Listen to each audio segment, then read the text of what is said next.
অমিতু, তুমি কি করছো? গণেশ ঠাকুর প্যাম্পাস পরবে? কেন? এ বাবা, গণেশ ঠাকুরের দম তো বন্ধ হয়ে যাবে ওর মধ্যে। এ বার করো, গণেশ ঠাকুর তো মরে যাবে। হ্যাঁ, বার করো, গণেশ ঠাকুরের দম বন্ধ হয়ে যাবে না। এখানটা শোবে? আচ্ছা, ঠিক আছে, তুমি তাহলে গণেশ ঠাকুরকে শুই। এইটা নিয়ে কি হবে? ও ঘুমাবে? আচ্ছা। হুম, ওরা ঘুমাবে? আচ্ছা। আর তুমি তাহলে ঘুম পাড়িয়ে দাও ওদেরকে।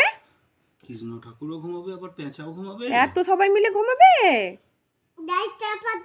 ও গায়ে চাপা দিয়ে দিতে হবে। হ্যাঁ, তিনজনকেই গায়ে চাপা দিয়ে দিতে হবে। এই নাও, ভালো করে চাপা দিয়ে দাও। আর তুমি তাহলে একটা ঘুম পাড়ানি গান করো।